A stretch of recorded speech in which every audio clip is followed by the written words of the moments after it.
Another edition of Riding Home. Hey, we've all got chores to do. We're getting ready for the big game. Guess what Daddy's got to do, Matt? I've got to do I laundry. hear it. Yeah, I've got to do laundry as we go. Uh, Ryan probably hasn't done laundry in months. Georgia, I did Tennessee. laundry this morning, Of for course your you did. information. Thank you. Thank you for one-upping me. I was concerned we wouldn't Yeah. get one-upped. But Georgia and Tennessee, the two guys are going straight to their coffees this morning. I've never drank coffee. My father did a lot. It was not for Just me. Diet Georgia, Coke. not in the mornings. Yeah, not in the mornings. The Dogs still about an 8.5 point favorite to beat the Vols. That gives them, you know, not an insignificant chance to win the game. Somewhere around 70-ish, 75%. It's going to hover anywhere from, uh, the Dogs being a 75% favorite and a 67% favorite. I'm just going to turn it over to y'all. Matt, go ahead. Tell me what you think about the game, and we'll get it rolling. Yeah, I think Georgia's got a really good shot of winning this game. I think I said 35-31. Got my little Okay. boy in the background giving his That's fine. opinion as well. But I didn't want to overthink this. I think Georgia's the more talented team. They're playing Right. at home. They have the better coaching staff. I think they're going to win the game. I think the fact that Tennessee's number one, I think Ryan alluded to this on Twitter a few days ago, that's just even more extra motivation for this team who, they believe they're the number one team in the country. I think they're the most complete team in the country, offense and defense, and even special teams. I think if they can run the football effectively, work the clock, keep Tennessee's offense on the bench, as much as possible, limit them to their possessions. They score early and they score quickly. So keeping them on the sidelines, running the ball, I think is going to be key. But I do like Georgia for a lot of reasons here. I think the crowd needs to be a major factor, and I think it will as well, Ryan. What, boy? You don't. Hey, Uh, some of us are domesticated, Ryan. I've Not already me. made breakfast this morning. It's 9:30. Congrats. Um, so a lot of what you just said, Matt, I agree with. I hadn't completely finalized my score prediction, but I'm thinking more of a 10-point win for the Dogs. They are the better team. This is Sanford Stadium. This is a huge weekend. It hasn't quite started yet, but once tomorrow rolls around, we'll get a lot better of an idea of how many people are coming to Athens. I expect it to just be at full capacity or even more. Tennessee is really not that far away. The Auburn game a few weeks ago, I hadn't seen Athens that packed since the Notre Dame game But in it's like 2019. that for Auburn, man. I don't It's know like if that it's. for Auburn. Yeah. But man, this is according to the college football playoff rankings, the number one versus the number three team. It's a top three matchup. Two different polls have both these teams at number one. You got to limit the big plays. You can't just let them beat you over the top over and over again. If you're Georgia, that's what Tennessee has done. They've ran the ball and then they've hit you over the top, and they're really good at that. And Hendon Hooker has a really pretty deep ball. I mean, he hits these guys in stride a lot of the time. He's hit guys in the back of the end zone.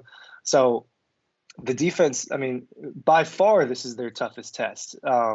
Is who they have to play, and they're without their number one leader, who I believe will be on the sidelines, and they're kind of as a de facto coach. But Nolan Smith would have been an important player in this game. So other guys like Chaz Chambliss, Robert Beal are going to step up, contain that, and then the corners are going to have to stick to their guys, because I mean, how many clips have we seen this year of just Hendon Hooker to Jalen Hyatt, number 11? I mean, he's got so many touchdowns. You got to stick with those guys.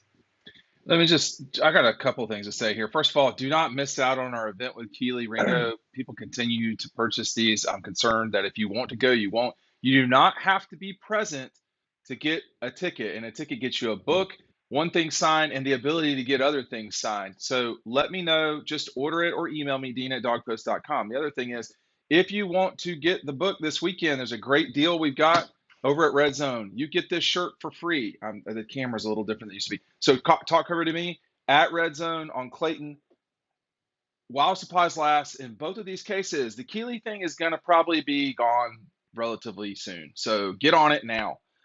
Look, I think the big thing to me about this game, when you start talking about what Georgia's got to do, I asked Kirby yesterday on Wednesday. I bet Kirby hasn't folded clothes in When's the last time you think Kirby Smart folded clothes? He doesn't. I can confirm that, actually. Okay. He doesn't do that. He said that? Yeah, Not from I'm him. folded something right now. I That's mean, I can't smell. I mean, I can, but I think the one thing about this game in particular is that if Georgia doesn't stop Tennessee's run game, they're going to get beat. Now, they might not get blown out, but that's how you get blown out. So I asked Kirby, hey, is it that UT is scheming these guys open? I mean, is that part of the reason why this happens, or is it busted plays? Because when you talk to football people, they'll say that UT can confuse you with their schemes, and it goes from there. I mean, it becomes really problematic. Guys got to think a lot. I also asked Kirby yesterday about the sound at Georgia, and he's right about this. He kind of dismissed that because he said, "Well, we play at home all the time. The defense has to talk in that kind of atmosphere, Matt." So I think, to me, if Georgia doesn't stop the run, they're in real trouble. I also saw something today. I'll throw it to you right after this, Matt. That the Athens Banner Herald, Mark Weiser, did some good reporting, asking other people who they thought would win the game. Every single national reporter picked. You want to guess? gotta get the microphone on. Georgia. They did. They all picked Georgia, and I was kind of surprised. So let's chill out on the everybody thinks we can't win this game, Matt. Yeah, I don't know who's saying that. I mean, even Vegas saying, Georgia should win by more than a touchdown. I think it's only the College Football Playoff Committee who thinks Tennessee is the best team in the country and should win this game. But I do think you're right. No one's been able to run on Georgia this year. Florida No, runs I the ball didn't say successfully. that. Now, They wait, couldn't do that. I'm saying it. I'm saying Missouri did a little bit, but yeah, I'll say it. I mean, they have one of the best run defenses in the country again. These guys know what they're doing. Tennessee's good at it too, though. Jalen Carter. They are. But Georgia's been running the ball really well as of late. Ran all over Auburn, ran all over Florida. It seems like they've got it together. Run the football. These guys aren't going to get touched until 5 or 6 yards down the field. It is going to be a little harder against Tennessee, but I do think Stetson Bennett's probably going to throw the ball at least 30 times in this game. But I think it's important if they can get to 150 yards rushing. They average 202 a game so far. If they can get to that 150 mark, I think they're going to do just fine. I also don't think that they have anyone who can cover Brock Bowers and Darnell Washington. I put this in Final Feelings, but I've had multiple people close to the Tennessee program say, hey, they might be able to cover receiver, but it wouldn't surprise us at all if Brock Bowers has another monster day. Darnell Washington is becoming more of an impactful player in the passing game as well. So, again, if you're Todd Monken, keep it simple. Get those guys the ball, whether it's Brock Bowers in the vertical game, the screen game, handing it off to him. The guy needs the football. Good things happen when he gets the ball. So feed the tight ends, run the ball. I expect to see 2 tight ends out there the entire game. That's where Georgia's at their best. If they play their game and the secondary has a big game, they're going to be like no one's tested them before. They're going to target Kamari Lasser. They're going to target Kelee Ringo, who's let guys get behind him so far this year. Malachi Starks, as talented as he is, he's just a freshman, so he's going to have to play disciplined as well. There's a lot that goes into it, but the more I think about this game, the more I think Georgia should come out with a win, Ryan. Hey, well, hold on. Let me just real quick, Ryan, before you get going. I do want to say this is going to be a bit of a tennis match in that, like, if Tennessee scores, they score. Like, that's not a huge deal, okay? So very specifically for Kelee and the secondary and all those guys, I mean, if you get beat, you get beat. They're going to get beat at times. Can these guys make game-changing plays? That's my question. And it all goes together. But when you think about this moment right here, this was not the only interception, Ryan, from Georgia that day. Christopher Smith also had one too.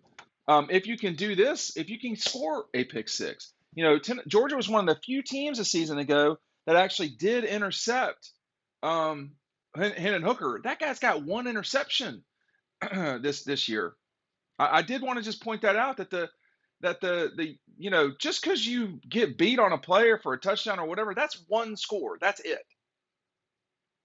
Well, there's been points scored on Georgia this year, but no team has really been effective, I would say, offensively against this Georgia defense. I mean, most of these scores have been kind of missed assignments and broken tackles. Teams aren't driving down Georgia's throat. and scoring touchdowns consistently. The South Carolina touchdown was garbage time, less than a minute and a half, I believe. Oregon didn't score. A few teams didn't score. Samford didn't score. Vanderbilt didn't score. Auburn's was a broken tackle on a big play in the fourth quarter. Florida's big touchdown was Malachi Starks making the wrong decision and going for the tip pass instead of flying out to the sideline and covering the guy. So no one's really been that effective against Georgia's defense. They've just allowed a few more of those touchdowns this year than they did last year. They're still swallowing folks, but just not quite to the level they did last year. And Tennessee hasn't faced that. We don't know what Tennessee is against a really, really good defense. Alabama's defense is good, but it's not. I wouldn't put it in the same level as Georgia's. It's just not. And so Tennessee at home in their crazy environment allows 49 points to Alabama, almost loses. I mean, this is Georgia at home, and a Georgia team that, yes, has struggled to score at times, but we've seen that they can turn it on. We saw that they could turn it on against Oregon. And the thing about Georgia's offense, and the reason why people don't think about Georgia's offense, people think about Tennessee's offense, oh, well, deep ball hooker to Hyatt. And people think about other offenses like Bryce Young making these crazy plays. Georgia's offense is so diversified in the way that they score. It's not one guy. And oftentimes it's just punching it in at the 1 yard line. But, you get big Brock Bowers touchdowns. You get short Brock Bowers touchdowns. You've had big Laud McConkey touchdowns to short. Georgia scores in a variety of ways.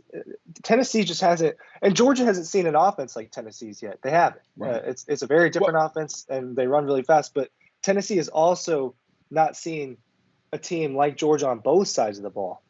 Two things real quick. They have seen it. It was a year ago. They saw it sort of against Auburn and Oregon. Auburn just doesn't have a quarterback nearly as good as the Vols. Secondly, I mean, I don't know why you're talking so much about Sanford Stadium, because obviously Eric Ainge thinks it's just not very intimidating at all, Matt. Yeah, we've seen Georgia get loud. When you think of top 5 loudest stadiums in college football, Sanford Stadium is probably not in that top 5. But, I mean, again, this is what I wrote about in Final Feelings. It needs to be 2004 LSU loud, 2007 Auburn loud, 2019 Notre Dame loud. Ryan was in the student section for that one. He's got some great memories there. That place was rocking. It's got to happen that way again. 2013 LSU.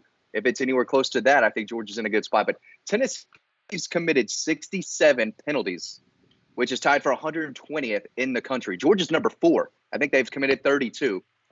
Tennessee will commit penalties, and in an atmosphere like this, it's important that they occasionally shoot themselves in the foot. They can't play a perfect game, and they're not going to.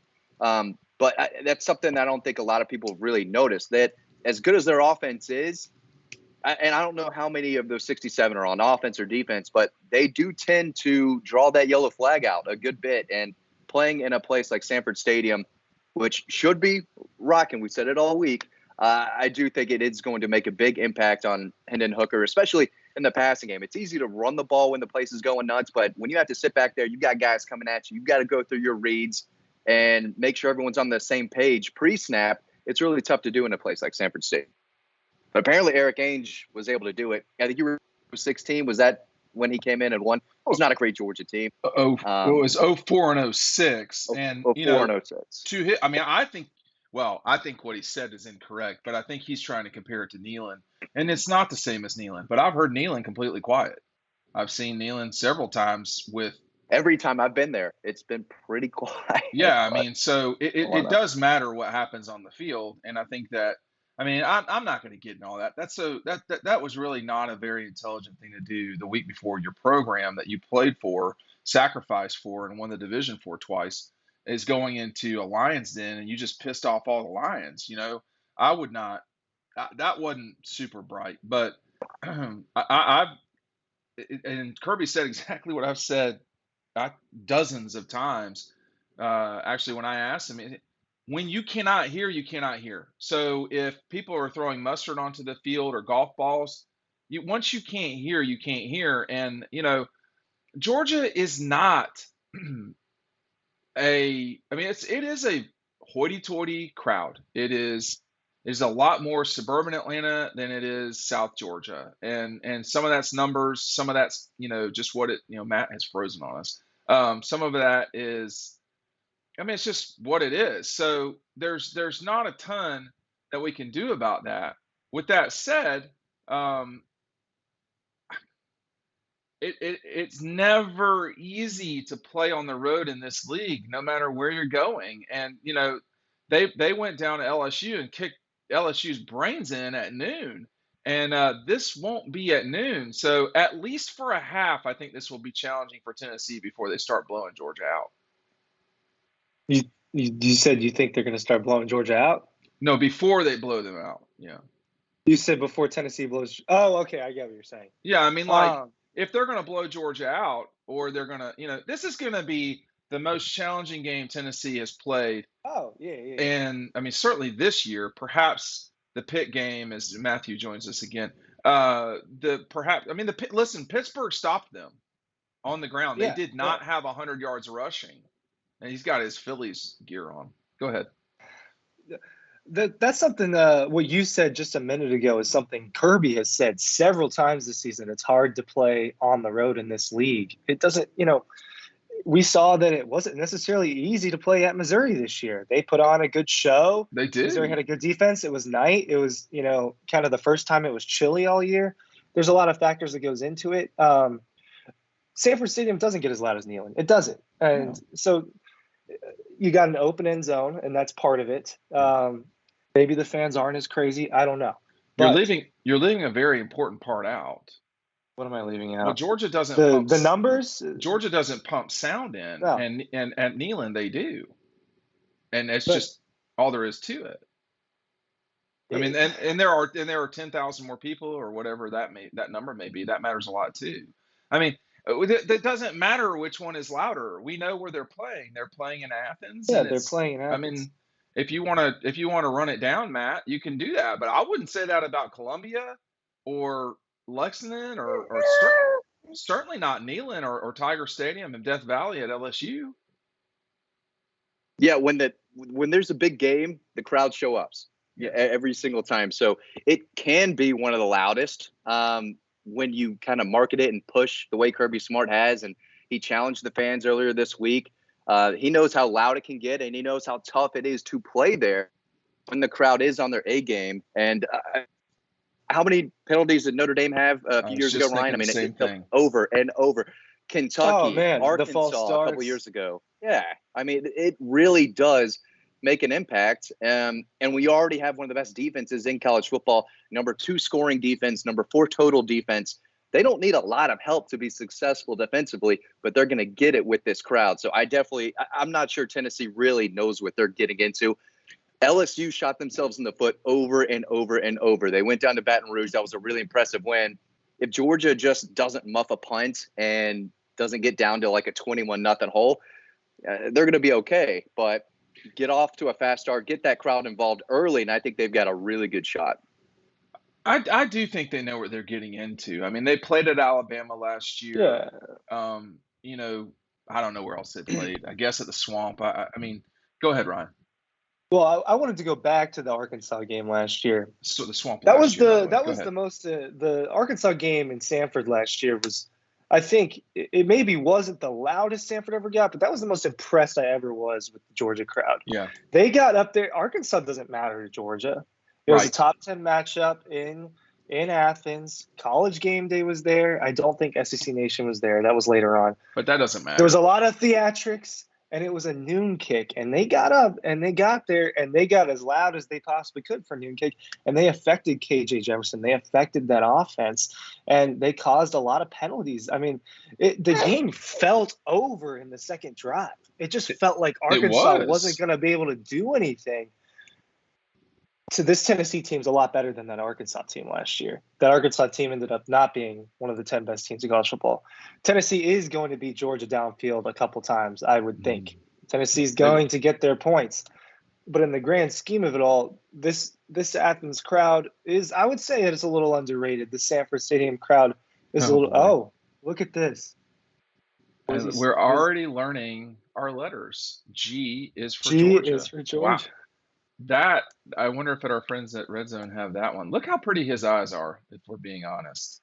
Uh, Matt is on a delay, and he's muted, which is fine too. But I think that it's okay, Matt. Nice. I think Matt seems the most convinced that Georgia wins this game. Why is that, Matt? Again, I don't want to overthink it. I think top to bottom, the team with the most talent usually wins. Kirby said that this is his best coaching staff that he's ever had. I think they're more a cohesive staff than they are at Tennessee. They're playing at home. They've been the number one team in the country to me for a few weeks now, and I'm not going to change my view of that just because of what the committee said. I know Tennessee can score. They're dynamic. They score at will. Hendon Hooker's got plenty of weapons on the outside that are going to give Georgia trouble. They're going to score some points, but again, they're the most complete team. They have one of the best offenses in college football and one of the best defenses in college football. Special teams, they've got two guys at tight end that nobody knows how to cover for. The run game is getting better. Nolan Smith being out is huge. I will have no problem saying that. Someone is going to have to step up, get after Hendon Hooker, get in his face, make him work. The secondary is going to be challenged. Tennessee's going to score. I just think Georgia's going to score a little bit more, and I think they're going to win the game. I think they're the better team. I like where they sit 2 days before the game starts. Ryan? Yeah, I think the motivation thing is real, and I think Georgia has been handed a lot of pieces of potential, bulletin board material this week. The rankings being one of them. Kirby Smart has challenged the fans. When he challenges the fans, they show up. If you look at it in the past, last year when he verbally challenged the fans, that's when they showed up extra. So him saying that, him tweeting that, all of that completely matters. There's been, just on social media, the amount of going back and forth between these fan bases feels like it's been the most by far this season. So it's been a lot. This is the most expensive regular season ticket in a long time. I read that somewhere. Mm-hmm. There's a lot of little things. Tennessee is. I do think Tennessee is one of the top 3 or 5 teams in college football, and I think they will finish out as a, depending on how it goes, as a top 16 maybe. But it just feels like too many things have been laid out to where Georgia's going to win this game. And it being, I would probably feel differently if this was in Neyland, and if this was in Neyland at night or something like that, I would feel differently. Yeah. But this is in Athens. It's 3:30. It's laid out for them. They're the better team, top to bottom. I don't think it's close top to bottom. They definitely have the better coaching staff, and they had Tennessee. I just don't know how they're going to stop Georgia from scoring more than that. This is just a different type of challenge for them this season. And we've seen them struggle a little bit too. And Georgia has had their fair share of struggles this year. No, they have not. They've had one game where they struggled. This thing about Kent State, I don't want to hear about it. What other game did they struggle? That's a different conversation. That's not the Missouri game. I'm talking about struggling. I'm talking about struggling to score at times. I'm not saying struggling to win. I'm just struggling to put up touchdowns on the board. Well, so that is another discussion for another time. That's 3 games, really. We're running up on top of some stuff here. I'm not as convinced as y'all are, but I think Georgia will win this game. I'm just not as kind of with a bullet. What though, Matt, does it mean if Georgia loses this game? Very quickly. I still think they have a shot at the playoffs, but they're going to need Clemson to lose, TCU to lose. They're going to need Tennessee to beat Alabama in the SEC title game. And so I'm not sure that happens. See. Right. I think you have to play this like a playoff game. And I think whoever wins this game is clearly the best team in the country, will have a spot in the playoff, whether they lose to Alabama or not. I think whoever wins this game and runs the table is in. And then you're setting yourself up to have a number 1 seed in the playoff to make it easier for a championship. So this game means everything. It's bigger than Michigan, Ohio State that's coming later. This is a playoff game. Ryan. Yeah. This is a de facto round of 16 game right here. And it's being played further out, but this has a lot riding on the table. If Georgia loses, they're probably not going to make the playoff. That's what the rankings told me. There is a scenario where if it falls into place, they could slip in as that 4th seed, but it's, I think, unlikely because it also involves Tennessee beating Alabama in Atlanta. You got to win this game. Georgia's got to win this game. And in the last, 2 years when Georgia has to win the game, they've done a good job. And they've been around for the big moments, the high pressure situations. Tennessee hasn't had those pressure situations recently with this coaching staff, with this roster. At the end of the day, it's a must win. It really is. And every game is viewed as a must win for this program, but this really is a must win. I like Georgia's odds better when it comes down to that. All right, we all four of us have things to do. Thanks for watching Riding Home, a special family edition of Riding Home. We'll see y'all next time.